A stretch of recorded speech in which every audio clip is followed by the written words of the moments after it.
Vision is different than a goal or an objective. So to get past average, you understand better than anyone, we have to get to a place that's beyond our current capabilities or what we think is our current capabilities. And we need to suspend three things: how much money we have, how much time we have, and how much ability we have.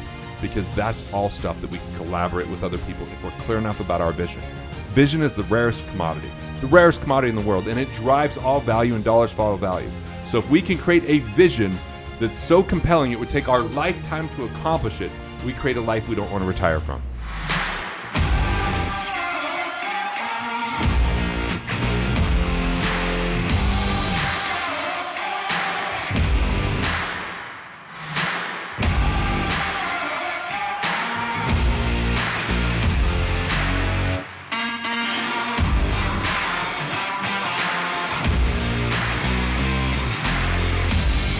All right, everybody, welcome to the Average Sucks podcast. Super excited about today. And one of the biggest reasons is this entire show is about people that live above average lives, have above average information, and people like to dominate at what it is they do. And people are really dedicated to their passion, the pursuit of really making a difference in the world. So our guest today, I got to tell you, we had a drive up from the airport. He's out here for his show at the Improv, and he just sold out Vegas here a couple days ago. Is one of the most powerful entrepreneurs that I know, because he's found a way to not only serve and help other entrepreneurs, but he really on a regular basis is developing himself into, or I would call it like a super entrepreneur. And Garrett Gunderson, what's so powerful about what he does is he's found his traits that he has, from using comedy to business to life to becoming even a better father, a better husband, and everything, dialing it all in to help all of us do those same things. So we all talk about on a regular basis how to get ahead financially, and whether it's from a tax perspective, whether it's from a wealth perspective, it's one of the most complicated things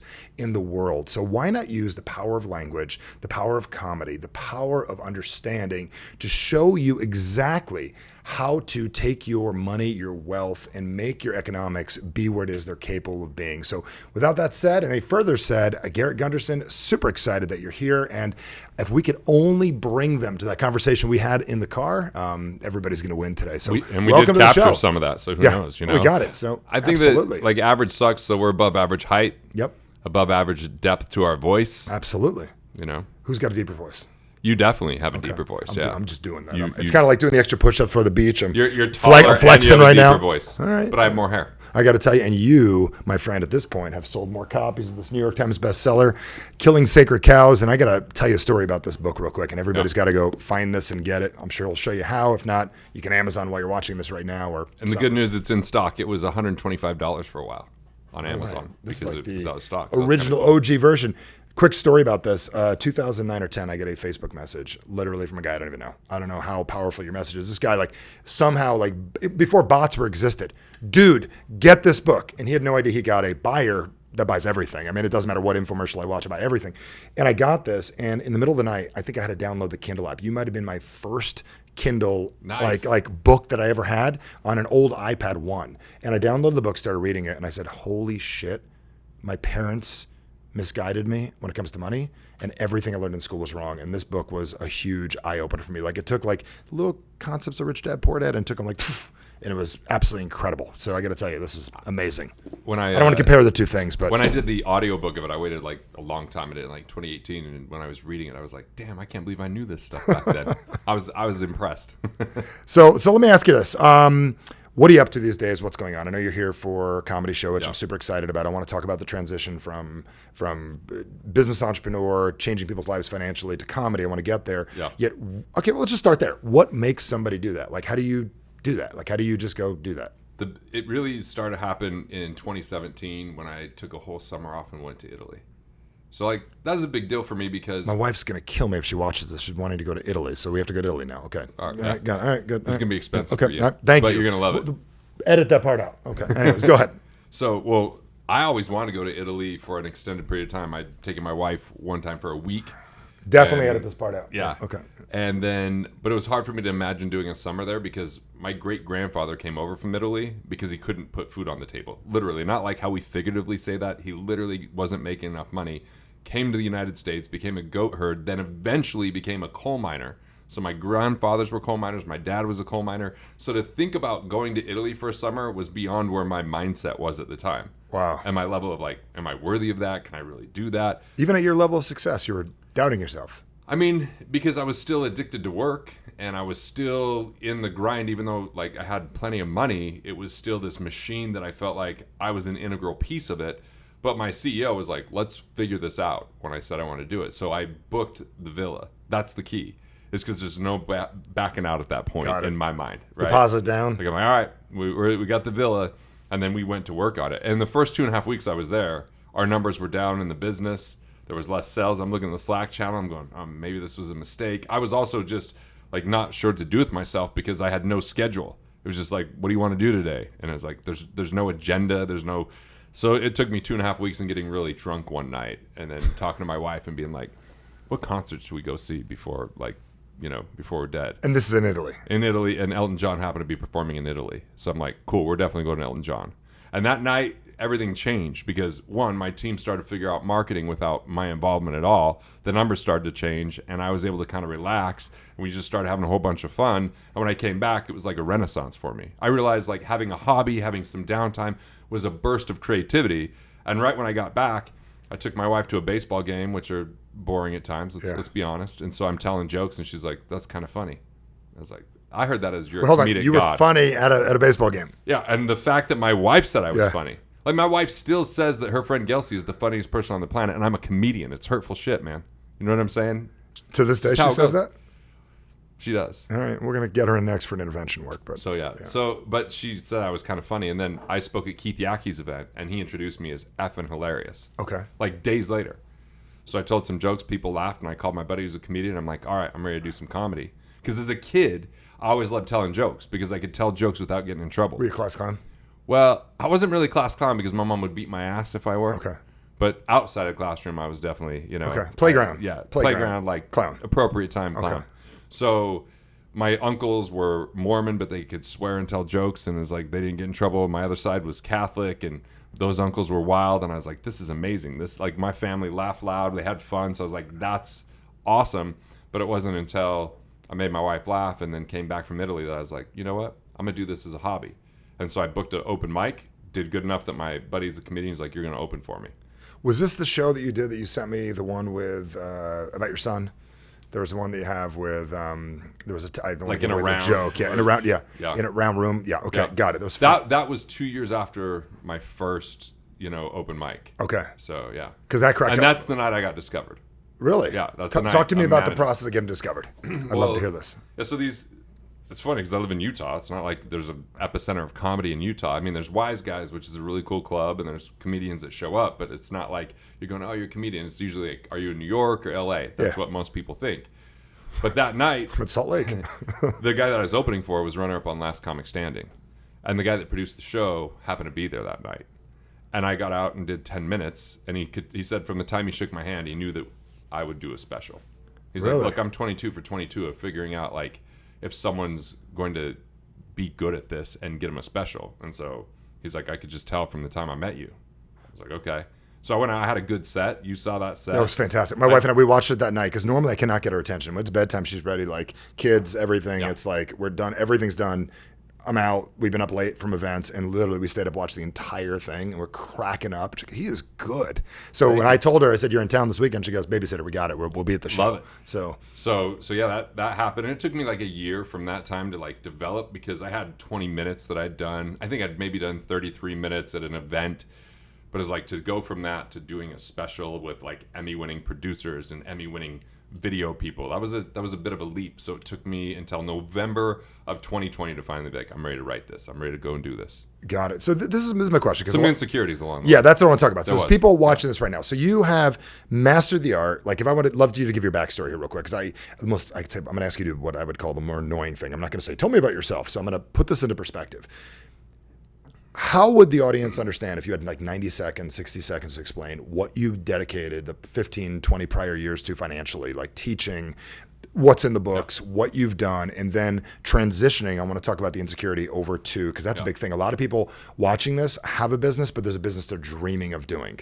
A lot of people watching this have a great job. Bingo. And I believe this is twisted. I believe you found a way to do both. Yeah. I believe you're doing what you love to do, that you're here to do on earth, in a way that you love to do it, which is mind-blowing. We're talking about that in the car. I get the chills saying it. Like, comedy and finances together, that's ridiculous. It's blue ocean, because who's doing comedy and finances? It's absolutely insane. I'm not the funniest comedian, but I'm probably the funniest financial You're the funniest, dude. I've been to financial events. This shit's boring, right? Yeah. Shit's boring. So 90 seconds, really straight up, what you've been telling people for years. And because I know a lot of them are going to find you. And I'm going to tell you, find his work, find out what he does. Your bank account, your business deserve it. And if you ever want to, I don't want to use the retire word because none of us are really going to retire. But if you ever want some level of not having to worry as much and really build this machine on the side so your business is cute and nice and cute, but your machine creates wealth for you, talk about that first dedication you had, because I'd love them to know this is who you are, what's seeping out of you, and then the comedy we got to add to it. In June of 1998, I started in finance, standard, normal stuff, peddling life insurance, peddling mutual funds, and then the year 2000, the year 2000 happens, the market goes down, and then things got real for me. I was like, what am I going to really do? Because I'm not just going to tell people they're in for the long haul. I'm not just going to sit here and tell them to dollar cost average, because as you know, average sucks, average right? sucks, yeah. And that's what dollar cost averaging is. It's like, here's a way to be average. Yep. No, it's not for me. So I learned how to be efficient with money, how do people plug their leaks, from taxes to interest to non-performing investment fees to insurance costs that aren't creating the right structure. So I did that, and I really focused and studied that heavily. But I also realized if they didn't have the right perspective, no amount of money was going to help them. And that if they weren't financially independent, they were still going to be stuck trading time for money. So I got really good at helping people become financially independent within 10 years, plug their financial leaks, keep more of what they make without having to budget, and investing back in themselves so they could actually add more value in the world. And most importantly, when money wasn't an obstacle and it became more of an ally, be able to have a vision that wasn't limited by time, money, or ability, because they could collaborate. Were these people wealthy to get started? No, not really. I mean, like, not your definition of wealth, like what most wealth advisors were chasing, which is people with, tens of millions money in of dollars motion. They just sold their Google stock. I'm like, hey, I'm looking for entrepreneurs. I'm not looking for startups. Didn't work with startups. Yep. Startups are speculative. Tons of them don't make it, and they're just looking for some big payoff. I'm looking for entrepreneurs it's their business. They're founders. They're putting all their money into it. They're trying to figure it out, but they're exhausted. Yep. That was the people, because that's where I came from, and that's what I knew. Got it. So the people we have watching this right now, and the reason this is exciting is because you give an answer. So let me ask you this. Let's just put you on the spot. One technique, one idea, one little thing that everybody and their mother should be doing. They might know it already, some of these folks, but what would be like one or two things that you'd say, like, immediately we implemented this? They should maximize their tax arbitrage opportunities, which simply means stop spending $1 to save 37 cents. Got it. That's deductions. Go for tax credits. You spend $1, you get more than $1. So R&D credits would be one. Employee retention credits, depending on when they're listening to this, would be one. I've bought art and donated it, get $2 back for every $1 I've spent on it. If you own a lot of property, you could learn about conservation easements. If you want to buy property, tax credits versus write-offs. Yep, like credits versus write-offs is a game changer. Most people are losing wealth trying to save tax. That's called let the tax tail wag the dog. I'm like, only spend money if you are going to spend it anyway, or you're getting more money back for the money you spent. Most people are getting a portion of what they spent because they hate paying the government so bad that they destroy their wealth. Got it. Okay. Right there. That's the hot topic. And this is not something that people need to go Google, figure out how to do. You have this all laid out for people, correct? Yeah, and I actually am going to put out a video on YouTube that just lays out the entire So they can go to YouTube. Okay, good. They can even go there. Yeah. Okay. So GarrettGunderson.com or find you on YouTube. YouTube.com/Garrett Gunderson TV. Okay. Got it. Okay. We'll make sure to add that. So Yeah. the reason I bring it up, it's a mindset.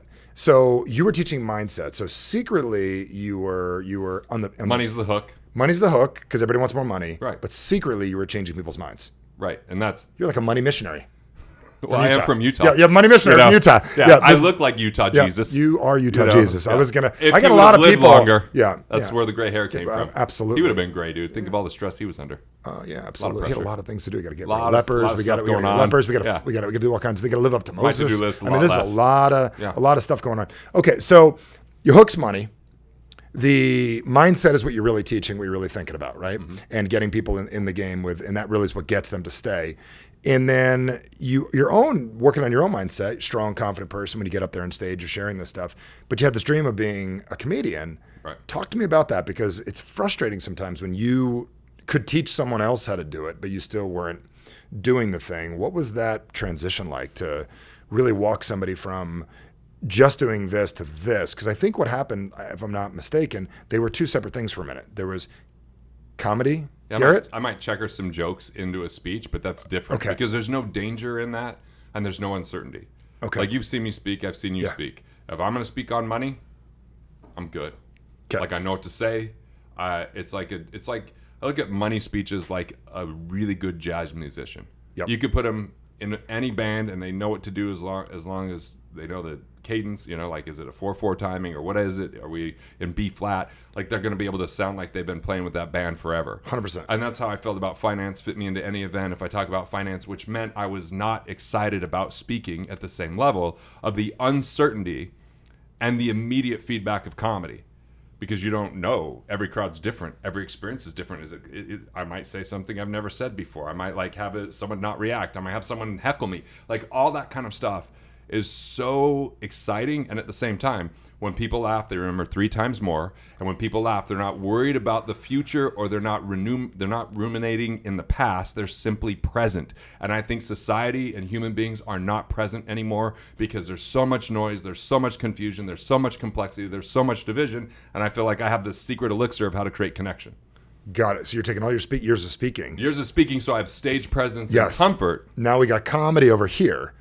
And you were able to merge these two together. Right. Walk us Tonight's not going to be very financial when you come to this. Like I'm just doing new material. I love it. Where my first comedy special, tons of finance in it. Talked inflation, talked Wall Street, talked tax, and made it funny. I don't think anybody's even thought about that before. Yeah, I mean, there's like little vignettes of it. Like if you watched Hassan Minaj's Patriot Act, he did stuff on finance in that kind of format. Like there's comedians that did some funny stuff on student loans at one time. Like there's little pieces, but there's not really a category yet. And you're making it. But there is politics. So you're not supposed to talk about politics. There is religion. You're not supposed to talk about religion. Money is the other one you're not supposed to talk about. I'm like, great. Most comedians couldn't talk about money because they don't know much about money. Because they're and the few that have a lot of money, they don't have a lot of money because they're great investors. Typically, they have a lot of money because they built up a brand and a career.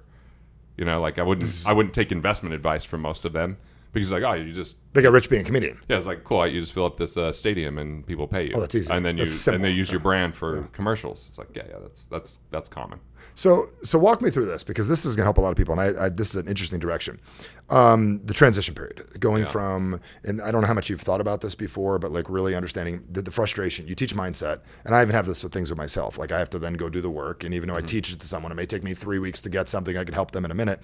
You said a few seconds ago that there was a point where you get uncertainty from what you're doing now. Did it get to where, I don't want to say boring, that's the wrong word, but did the magic that at the beginning in 2002 and 3 that you got from new stages and things, when you get great at something and it becomes automatic, does that go away? Yeah, it does. So I headlined at my hometown club on a Friday and a Saturday.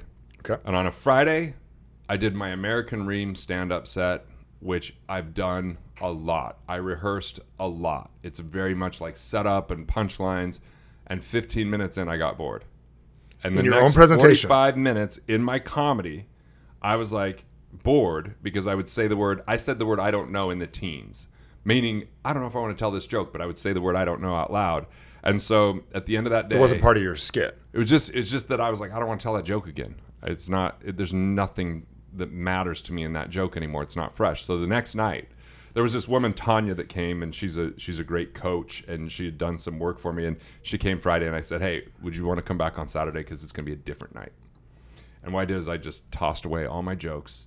I wrote on some 3x5 cards some stories I thought that I should tell. And I just listened to it today on the airplane just to prepare a little bit for tonight because I think I'll use some of those stories. And I just was in the danger of like, how's this all going to work? And I was in the moment, and it was an amazing set. Like I didn't care whether the crowd was laughing because I was connected to them. I had moments where I'd go 30 seconds just telling a story that had no punchline just to get to the next thing. And they were with me and they were cool with it. Then I would tell something. But the thing in comedy that I listened to my set from Vegas that I just did last week, And there was 10 minutes of that set that was completely unplanned. Some dude kept delay laughing in the front row. And when we said, is that an actual term? I don't know. I'm just making it up right now. I was like, we said, hey, how'd you get here? He goes, I woke up. And I was like, oh, we have a comedian in the crowd, because it was me and my the guy Ian that I'm on tour with. And so then he starts delayed laughing. I'm like, you said you're awake, but I don't believe you. I'm like, this is like 2 shows for me. I tell a joke, the crowd laughs, then you laugh later. It's twice the fun. I'm like, are you on Zoom? Is there a delay? I thought this was in person. And I'm just hammering him. He's laughing, all impromptu, all on the spot. And that spontaneity creates excitement every time. I'm slightly nervous for tonight. I can't remember the last time I was nervous to speak. It's fantastic. You got all your buddies here too, which is going to be a whole interesting thing. Right, I got all my friends saying, I hope you don't suck tonight. And I'm like, yeah, me either. What is that? Who did that motivational speech? Hope you don't suck Joe tonight. Polish, of course. I mean, come on, Joe man. head motivator. Don't suck tonight. Don't suck. I'm inviting people. Don't mess it up. Gotta love Joe. Yeah, go check him out too. It's his I gotta form tell of you, Joe will love all over you. Don't suck tonight. Okay, so yeah, he's also saying to Ian, who's funnier, you or Garrett? He's motivating you. I like, great. Let's go ahead and see if we can divide this tour called Coming Together right from the beginning. Yeah, exactly. So before you even get into this, I got to tell us about the tour and tell us what's going on, because this will come out. There should be some of the dates involved. Yeah, and by the way, I do have a process of how you deal with the insecurities. Okay, I've documented. I'm going to get back to that in a second, but we're going to go through the tour. Last year, I did a 16-city tour, sold out most of the dates, and it was hard. I sold a house last year that we lived in for 9 years. I bought a new house.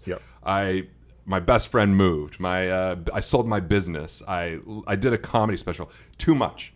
I know average sucks, but there's a certain point where you're like, maybe just take a breath and take it just a little bit slower. Does make this year look easier. So this year I'm like, cool, I'm just going to do a couple headlines a month rather than a week.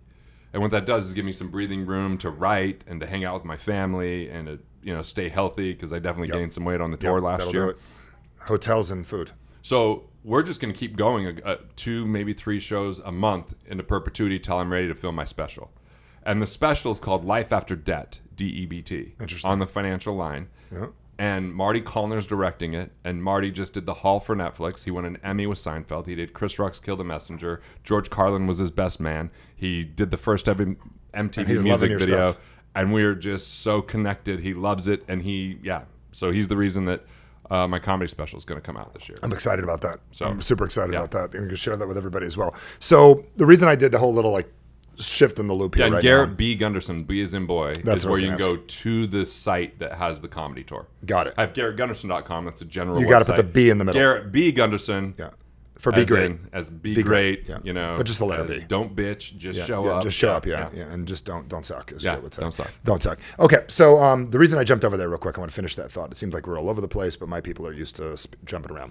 So with that said, to get back to the loop that we had, you had a process for this. You didn't have a process Let's prior. just keep loops open and then close them by the end, so close them people by stay the on, end, right? so they can figure it out. Yeah. So my question for you is, you didn't have a process prior, so you didn't walk into this, okay, I got a perfect process, I'm going to pull it off the bookshelf. What I'm going to grab from my bookshelf is how to deal with insecurities. You figured it out in the moment? Yeah, so I figured it out of sheer not sleeping and going, how am I going to do this thing that seems impossible? Was that the question you kept asking? I was like, how am I going to pull this off? Okay. How's this going to happen? And so anything, whether it was the first time I wrote a book or whether it's the first time I did comedy, I outlined the process. The very first thing is co-creation. So just finding one other person that I'm now speaking it to that's going to create accountability or that's going to help me create. So when I'm like, all right, I want to do stand-up, I call Marcus, who was runner-up on Last Comic Standing. I'm like, I want to do a set. What are you doing tomorrow? Can we sit down and go over these jokes I have? He goes, absolutely. So now I'm in co-creation. I've got more accountability. I've got more support. Huge. Someone that inspires me. Someone that encourages me. Like he texts me, I know you're going to crush it tonight. I just did a set for him on Friday a couple nights ago. People know when we record this, so let me just say that. But co-creation. But the second step, this is the key. Eliminate escapism.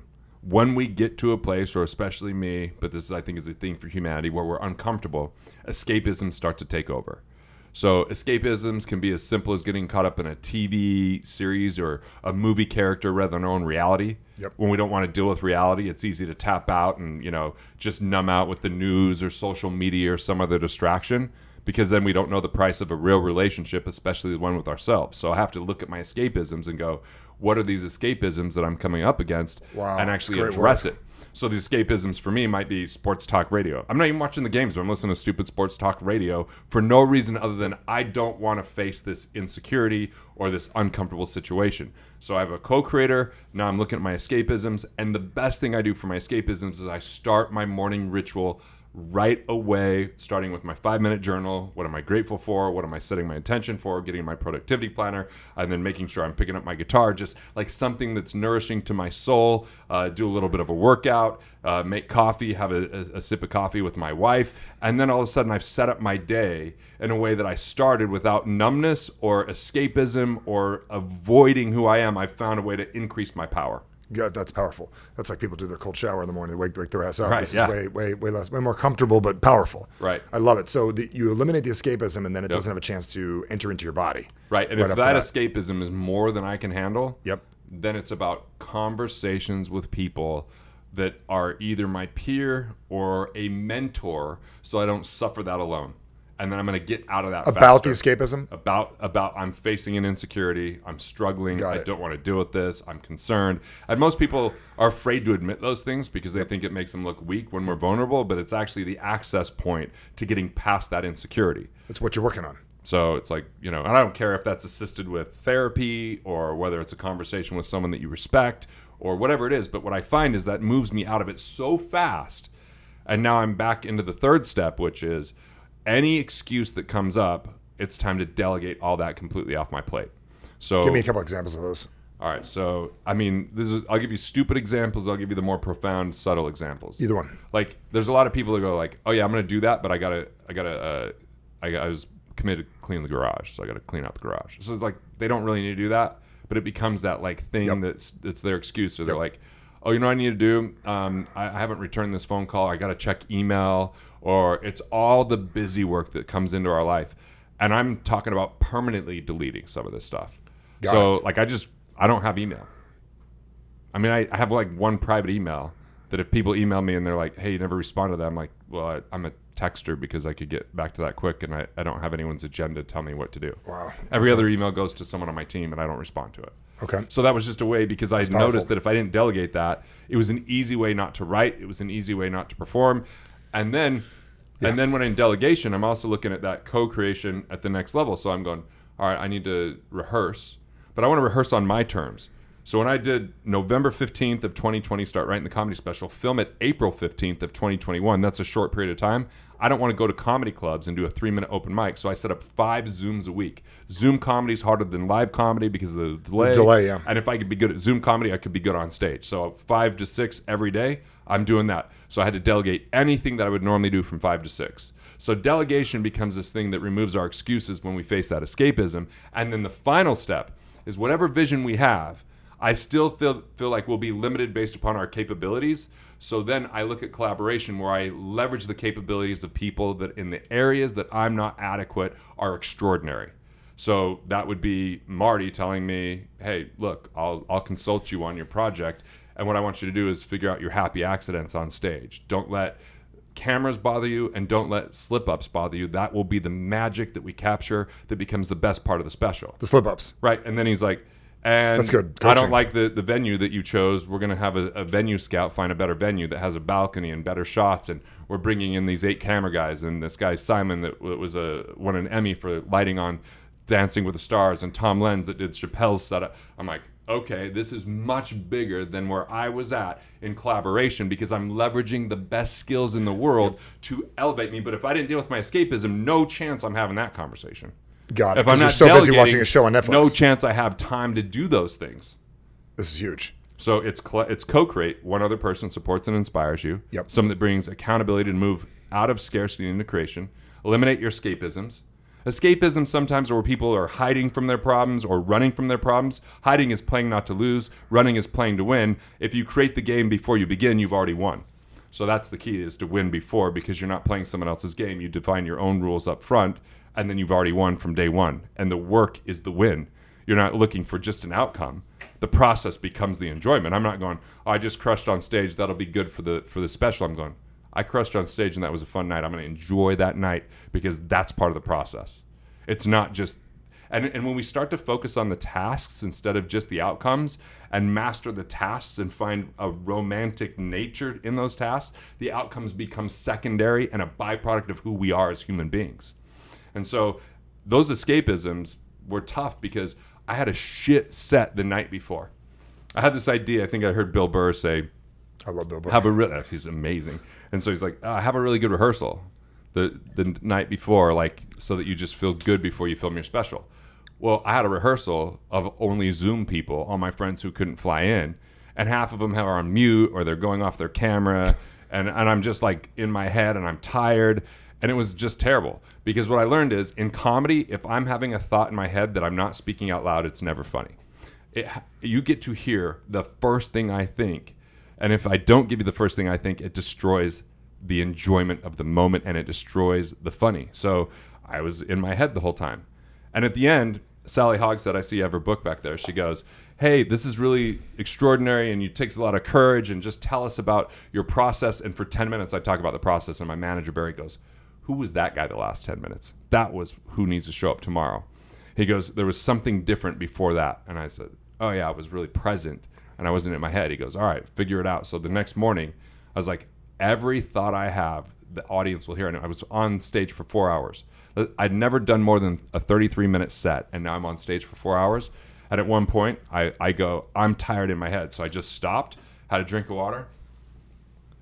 I go, it's awesome that you guys are here tonight. Truly feels like love. This is so much fun. And I went back into my jokes.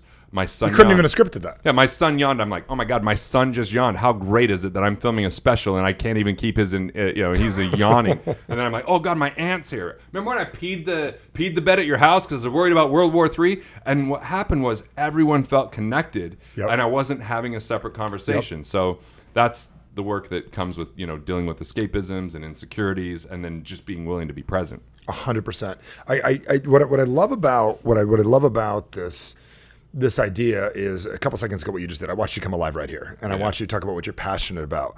And is it lighting people up? Is it making them laugh, or is it making them learn, or is it both?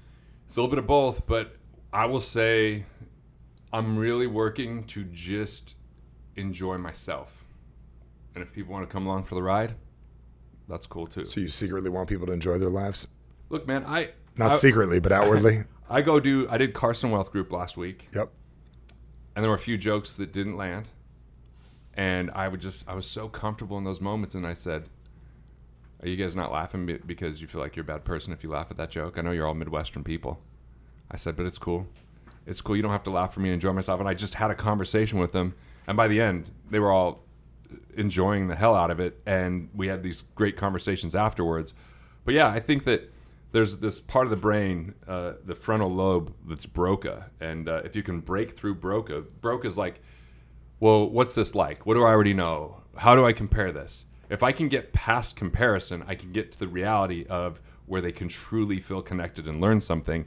And that's really cool, because then there's a totally different conversation. And look, after I speak, people are like, that dude's super intense. Some people approach me, some don't.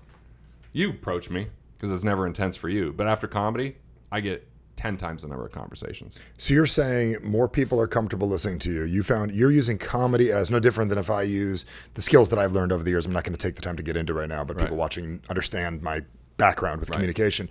You're taking that up a whole nother level. So years of speaking, communicating, and then adding this element of laughter, increasing the amount. I mean, every drug in the world. I mean, you got the dopamine for the excitement, the fear of, is he going to pick on me, with the cortisol, right? You're connecting with themselves. You get the oxytocin, you get the whole room coming together. Yeah. Freaking straight up drug dealer, dude. Yeah. I mean, it's exciting. Watching you be able to do this. So what's been your biggest win, like, out of all this? Like, what's been your hottest, best win? And I don't mean the moment, like from stage. I don't mean like the biggest payday. I don't mean the biggest, and a payday doesn't have to be financial. Payday could be the compliment. Enjoyment, yeah. What has been the biggest win in the last several years being on this journey? My 14-year-old son opened for me on the night of the special. He's doing comedy too? Yeah, and I don't know if that's what his career path will be. I'm not pushing. Wait, hold on. He's doing comedy? He's even learning it at this age? Yeah, I was just watching a comedian I love, and I'm going to go see when he comes to Utah in November. But his opener in this massive auditorium was not even close to as good as my son's opener. It was a similar joke, okay? The joke was, hey, we wore masks during COVID and I didn't realize how bad my breath stinks. Well, my son said, can't we just get like a mint inside of these things? And he's like, that's why I'm not good at wearing it. I just don't want to smell my breath all day. He says, so if you're a germaphobe, well, you probably shouldn't touch me. He goes, you know what? I'm a 14-year-old boy. You definitely shouldn't be touching me. Right? So he comes with this pedophile angle, and the other one was just like talking about bad breath. I'm like, dude, my son crushed it. And by the way, he elevated the energy of the room before I went up. So when I came up, the crowd was like, oh my God, that kid just crushed. And it just brought like such a sense of calm and fun. And I envisioned over and over walking out on that stage that night that filmed, and then I just have this like thing I do at the very end where it's like a poem. And when I said that, man, I was just it was so in the moment. It felt so good. And the fact that my son opened for me, and it was just, I don't know, that was definitely a highlight. But my kids get to watch me struggle. They get to watch me like not know my lines at times, or try to figure out a joke and have my wife be like, I wouldn't say that on stage. I think you got some work to do. You got to fight through whether you're going to listen to her or not. So they don't just watch like Garrett the businessman and the way that people treat me in business, which is very respectful and good, and I'm an author, to more than anything is them watching me do the one-man show. Now, first off, my oldest son isn't interested in most things I'm interested in, but if the comedy special's on, he stops and watches the whole thing. That means there's an inner desire in there also somewhere. So I'm like, so that's really cool, right? So it's brought together, and I've had my cousins, I've had uncles, I've had like, my parents, my in-laws, they've all come and watched me do this. So I get to just share and be more connected to my family than ever before, because I have to be a better receiver and ask for support, and then have that support feel like love because they're laughing, they're having a good time, they're with excited you and at you I and didn't everything. know you had this. They're like my father-in-law stood up in the balcony because I told this joke at the end. I'm like, this is gonna be awkward with my father-in-law here, and he just stood up and clapped, and then he had no clue that I could do this, right? So it's really cool that I'm just out of my comfort zone and enjoying it. And enjoying that process. I mean, it's not all enjoyable. It's not enjoyable to fill an audience as a rookie. Nobody knows that. Nobody knows that part. Oh, man, and it's been like a little miracle every time, because guys like you go, I got your back, dude. I'm going to invite people. I'm going to show up. I'm going to tell everybody about it. And without good friends like that, I would be performing to, like, when we were in Vegas, the guy emails and he's like, hey, we're a few days out. Nobody's bought tickets from our site. I'm like, oh, cool. We sold plenty from our site, but that's all because it's all you guys rallying around it, So I love it. I mean, I'll tell you what's interesting about you saying this about comedy. It got me clicking. I really appreciate the kind words. I don't think I could have got my wife to sit down at the end of the night and watch a financial episode of yours, even if it was funny. But the fact that you just did comedy is the gateway drug to get somebody involved. And the last thing I'm going to say is this, because I know you love inspiring and watching people grow. Your son. Yeah. Did you sit down with him with a pen and paper and go, here's how to be a comedian, or did he just watch you live? All right, so he just watched it. And when he learned sarcasm, I felt like my life got better. So one day, I'm just laying down with my wife, and he comes over and cuddles with us. He's probably 12 at this time. He's like, Mom, is that your leg? I'm like, no, son, that's my dick. And he just busts out laughing, right? I mean, it's like so inappropriate. And then like anytime he gets something or does well, I'm like, dude, I'm amazed. I never even thought you'd be able to leave the house. Like, and we just tease each other. So you're motivating him through sarcasm. Yeah, and he just pushes right back on me. He's like, I can't believe that people laughed tonight. Like, I was surprised. So you're building his confidence. Yeah, because and then so the first night he ever did comedy was at Wise Guys Ogden, my favorite hometown club. And I'm sitting there nervous because I'm trying new material. And it's his first time up. I'm like, hey, you want to run through your stuff? He's like, no, it's cool. You want to run through yours? I'm like, yeah. So I'm running through my jokes with him. He's encouraging me. He's stone cold. He's out talking to the crowd before. He gets up there. They laugh because he's got charisma. He's like, I didn't even say anything funny. What are you guys doing? Like, it's just really cool to watch. And when all of my family with the one-man show, which has really deep messages in it, and I act out 4 characters, and I play guitar in it, and I do spoken word because that's what we need is more 44-year-old white rappers, But like my sister just got a tattoo with the name of the play, And my little nephew comes and watches it, and he knows the 4 characters, and he knows which character he is, and he knows which characters his parents are. So they understand their money persona from the time they're young. My youngest son's always like, "Hey man, I just watched Parks and Rec, and I think I know who the 4 personas are. Here's this person, this person, this. Hey, I just watched The Office, and here's the 4 personas." And I'm like, so they're finding it everywhere. So how cool is that? That like these kids are getting something. They're not. It's not me saying, "Let me tell you about money. Let me tell you about finance." It's just happening because they're bringing it to me because it's engaging and entertaining enough for them. I think it can be entertaining and engaging for the world if I do this right. So how do we get? I love this. How do we get everyone in front of the 4 personas? How do we? What's the way we talked about? You've had a million different. You've been sharing this stuff for a while. GarrettGunderson.com/quiz. Okay, so there's the quiz. Yep. No, there's no cost for it or anything like that. I think right now there's probably an opt-in. In my new book, I'm not even gonna have people opt in. I'm just gonna give it to the world. Yep. But, I think right now it's what happens after they know the personas? Because I understand the personas. I've done some videos that give them a little bit more depth, and I have a digital course that goes in really depth with a playbook and an audio that goes along with it, so you can understand the different questions that are inside of that persona's mind and how their winning persona would look to answer that versus the shadow persona. And look, it's not that we're all of any one persona. Based upon extreme circumstances, we might revert back to the persona we were when we were children. I switch back and forth. Yeah, I'm a miser when things are feel really chaotic and out of control. Like I'm like, well, maybe I should cut back. Maybe I should spend less. Maybe we shouldn't go. But I realize that's a go-to. It's a go-to. Trap. Yep, it's a go-to. I've gone through enough that I can go, oh, that's not going to help. Yep. But back in the day, that's what I would have went to. Yep. And my wife said, you were no fun. And my kid's favorite thing to do in the world is to hear stories of me, the miser. Like when my father-in-law was like, hey, if you want to move into our basement rent-free, when I first got married, he goes, that's cool. So I tell my wife, I'm like, your dad said we can move in the basement rent-free. She's like, sex-free if you think that's where I'm living. Right, but the kids love hearing that story. Or one Christmas I bought her a case for her phone, but it didn't fit her phone. It was just cheap. It was on the dollar rack. She's like, what am I supposed to do with this? I'm like, oh, you can just take it out when you answer. She's like, what is wrong with you? Like, these are the stories my kids love to hear because they don't know that guy. But that's who I was. We've been that guy, though, so you can relate to that guy. But the best part is one day my oldest was like, well, why was Dad like that? My wife goes, it's just the best how he knew. It's the best he knew to provide for the family at the time.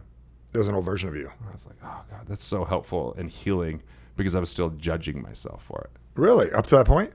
Yeah, because, one time my wife said, well, we've been married 20 years. And, like, for her, she's only been married to one man. But, like, this is my 27th version, Got it. And so she's like, yeah, that first year was the worst year. I was like, why? She's like, I was a teacher. You wouldn't even let me spend money on the classroom. Everything was about budgeting. Everything sucked. You were that boring financial planner. Yeah, dude, I was bought into that. I was following Susie and Dave, the Prudential. I was like, I read The Millionaire Next Door. I'm going to be a broke, miserable millionaire. I'll read to my shoes. Yep. Yeah, that was me. I love it. Well, I love this version of you. I got to tell you, I've watched the transition in our half a decade or almost 3/4 of a decade I've known you right now. And I've got to tell you, it's been awesome watching this. Your aliveness is incredible. I wish we could go on for another decade, but I'm excited to see the show tonight. And we've got stuff we've got to do. So the next big steps for everybody, you'd say, if you were to give anybody just some big advice, they're watching this right now. And if anybody got to this point, there's 2 things I believe they want from you. Number 1 is they want you to be that step 1 for them. I'm just telling you right now, they're watching this. Some of them have me already, but it would be great for you to be an additional step 1 of like the accountability. What would you tell them to do right now? One thing, and then just in their life to step into whatever it is, comedy or whatever to step into. And number two is just really what to do when it comes to their wealth and finances and everything. And we'll close up shop from there. So this is put you on the spot, comedian. All right. So if you go to GarrettGunderson.com/comedy, you can download this book for free. Okay. And you can also download my most popular book of all time, What Would the Rockefellers Do? I love that book. Book. Yep. It was crazy. I just had a mentor who used to just shit on me all the time back in the day. He's like, I don't know why people are paying you so much money, just because I was young in my 20s and he's old. And then I met with him 3 weeks ago because I was doing comedy in Dallas. And he showed up with What Would the Rockefellers Do? Marked up from cover to cover. He goes, my financial planner gave me this. He says, this is the best book on money. I now buy it for every person and he showed me stacks in his car. I'm like, it's crazy to me. So it was really cool. Like now we're back in a really good relationship. Yeah, it's great through all that. But you can have both those books. This one, Killing Sacred Cows, is philosophical. How do you get permission to succeed when it comes to finance and avoid the traps and missteps that destroy wealth? Yep. What the Rockefellers do is ridiculously practical. It's very simple. It's kind of a one-trick pony through half of the book that says, if you're going to save money, here's the place to store it. Not where to invest long-term, but here's where you store it so you get better returns than a savings account. You protect it from liability and bankruptcy and taxes. And then what do you do to pass on a legacy like the Rockefellers? So that's that book. You can have those as a great guide.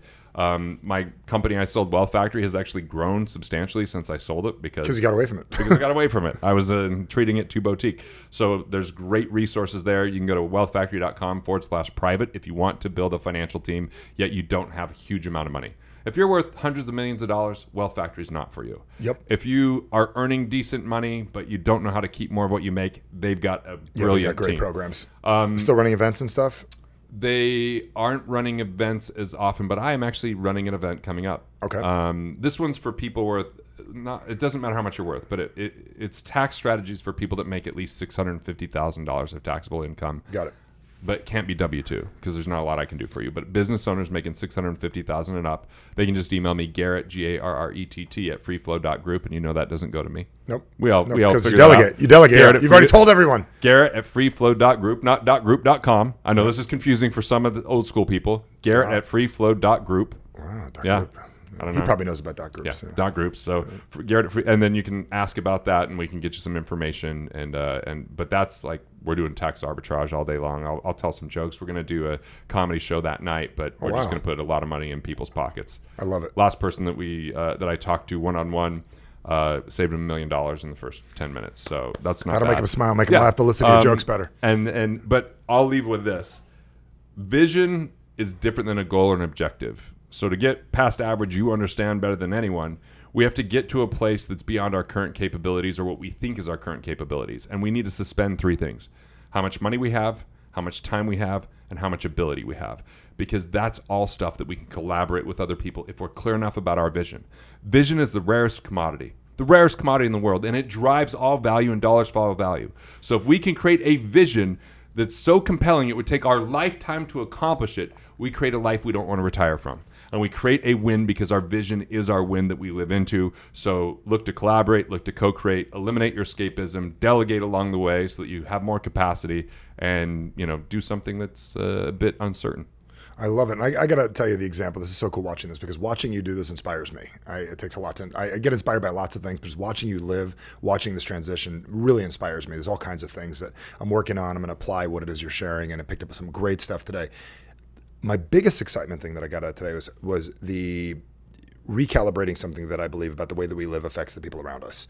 And this, you didn't have to teach your child comedy. He osmosis through the way that you live. He's going to enjoy his life more if he chooses to. That'll be his choice. You made your marriage even more exciting. You made your relationships better and everything else. So you're just a prime testament of like living the life that you want to live impacts the people the greatest way. And against the things you shared of just work your ass off the rest of your life, you will be miserable for the rest of your life. So find a way to live the way you want to live. You'll impact the people in your life a lot better than just saving money and only taking them on vacation.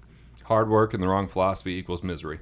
Yep, I love it. We'll end with that. Appreciate it, brother. Thanks, Thank brother. you for having us out. And definitely take a moment. We'll put the links. We'll make sure you get access to all of those. Make certain to get the book. Get this book, definitely from a philosophical standpoint. Also, definitely get the practical book about the Rockefellers. But the really cool thing, I'm just going to tell everyone, is get the quiz. Learn, because you are going to literally take apart every TV show, everything you do, and it's going to be massively powerful. So appreciate it, and catch you on the next Average Sucks Show. Well, thanks for joining us for the Average Sucks Show. And the big question people ask is like, Michael, what is next? And the answer is simple. Get Average Sucks, my brand new book. And the reason why I want you to have this is if there's things you want in your life and for some reason you've said to yourself, why am I holding back? Why am I not getting what I want? I know I'm capable of more. This book answers all of that and more. So go to averagesucks.com. Check out all the other stuff on the page. Got a bunch of bonuses for you. Get the book, read the book, and most importantly, follow the instructions. They're very simple. You'll finish this little book in a couple hours. Real easy to read, and it's going to start showing you how to get more of what you want in this world. So averagesucks.com, and catch us on the next Average Sucks Show.